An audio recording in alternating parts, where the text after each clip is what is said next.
A new day in Belo Horizonte with protests on the horizon. With home favourites Brazil playing Uruguay later in the day, we had been told to expect disturbances at their team hotel in the morning. But all was quiet, much to the relief of these fans who had come to simply catch a glimpse of their heroes. The centre of town was a different story though. Thousands of locals gathered to continue to drive home their message that the Brazilian government should be spending billions on public services, not stadiums for the World Cup next year. Everything needs to change, especially from a political standpoint. We need to restructure it all. We are here because we are tired of the political injustice in this country.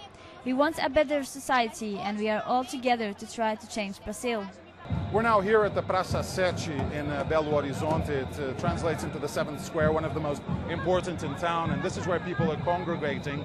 You can see here they're asking for justice, they're asking for less corruption, and they're all going to get together here, march together to the stadium, which is 6-7 kilometers away. That's where they're expected to face some resistance from police, and we're hoping there won't be any violent clashes there.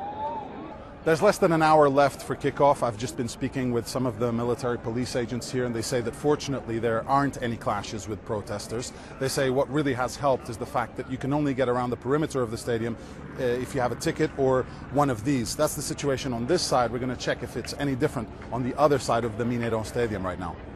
The other side was also trouble-free right before kickoff, but with 50,000 protesters planning a march to the stadium, some clashes were inevitable.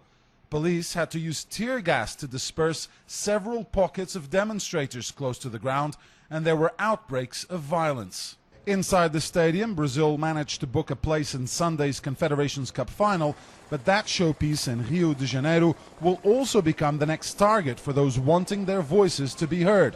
For Brazil's police, it seems certain more unrest lies ahead. Pedro Pinto, CNN, Belo Horizonte.